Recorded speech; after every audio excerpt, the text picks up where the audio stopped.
Pero kapag VUL, naka-package. You pay the insurance plus savings. So, naka-bundle siya. Dito, unbundled.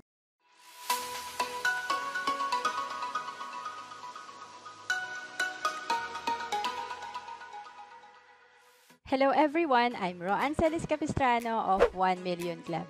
Kung bago ka pa lang sa channel ko, make sure to subscribe and hit the notification bell para lagi kang updated. Buy term invest the difference versus variable universal life. Yan ang pag-uusapan natin sa video na to. Pag pinag-uusapan ng life insurance, may dalawang klase lang ito. Una is buy term invest the difference. Pag sinabing BTID, ito lang naman yung term life. Ibig sabihin, term life insurance lang, walang cash, walang savings. Pero pag sinabing VUL, variable universal life, ito yung term life with savings, kaya nga term insurance plus cash value. Para mas maintindihan natin yung pagkakaiba, kapag sinabing VUL, ito yung kung may 22,000 kang premium, every year yan, nakabundle yung life insurance plus investment.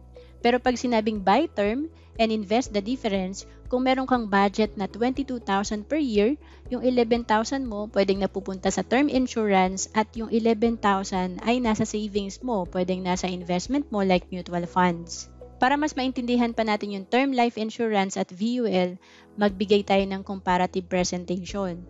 Una is, sa term life insurance or BTID, ito yung you pay the insurance component only.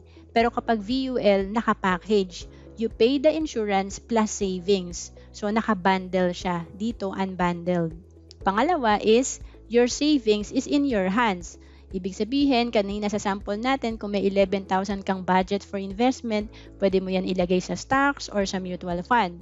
Sa VUL, dahil nakapackage na yung binayaran mo, insurance plus savings na, yung savings part is nasa hands ng insurance company. So, sila yung nagmamanage ng savings mo.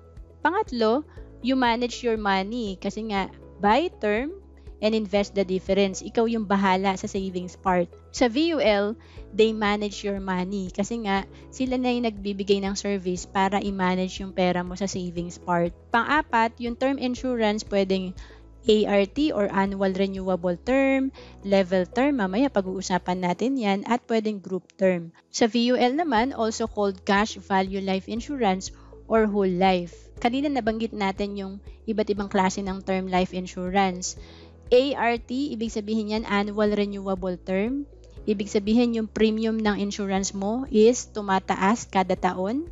Ito yung common na term insurance.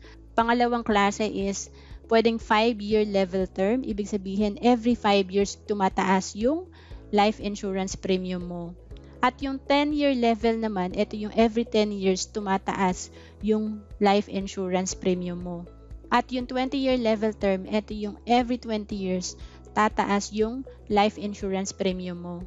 Pag sinabing term insurance, ang isa sa mga advantage dito is mababa lang yung cost.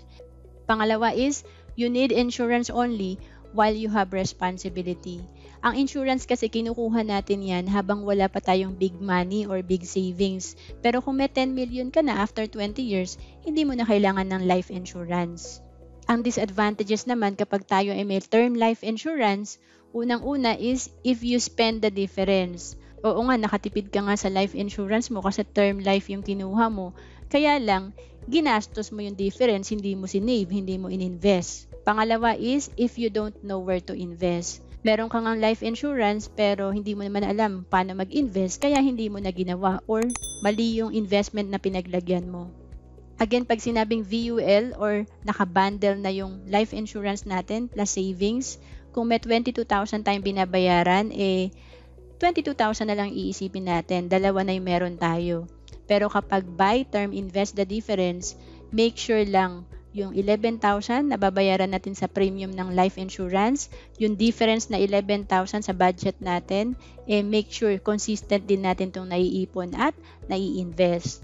In summary, yung BTID, buy term, invest the difference, maganda yung cost niya kasi mas mura, makakatipid tayo, and meron tayong mga investment options. Ibig sabihin kasi nasa kamay natin, so pwede tayong mag-invest sa iba't ibang vehicle. Sa VUL naman, dahil nakabundle na yung life insurance mo plus savings, so meron silang level of service. Sineserbisyohan ka nila dahil nasa kamay nila yung savings mo at insurance. And meron ka ding rider options. Again, ang buy term invest the difference na concept natin is applicable lang sa mga disiplinado kasi kailangan i-invest mo pa rin consistently yung difference. Kung naghahanap ka ng pwede mong pag-applyan na product na buy term and invest the difference yung concept, pwede ka sa Manila Bankers Life na most 18 para sa mga nasa Pilipinas at most GRP naman para sa mga nasa abroad. So again, affordable na term insurance to.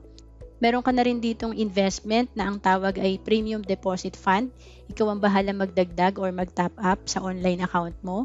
And para alam mo kung gaano ka-affordable to, kung 30 years old ka at gusto mo magkaroon ng 1 million coverage, ang babayaran mong annual premium para sa insurance ay nasa 5,700 per year lang. Again, sa product natin na most 18, most GRP, para may idea ka kung magkano yung 1 million coverage para sa life insurance, ito yung per age at saka yung life insurance na premium mo. Every year na to, no? So, halimbawa kung 40 years old ka na, nasa 9,070 pesos lang per year yung annual premium mo para sa life insurance.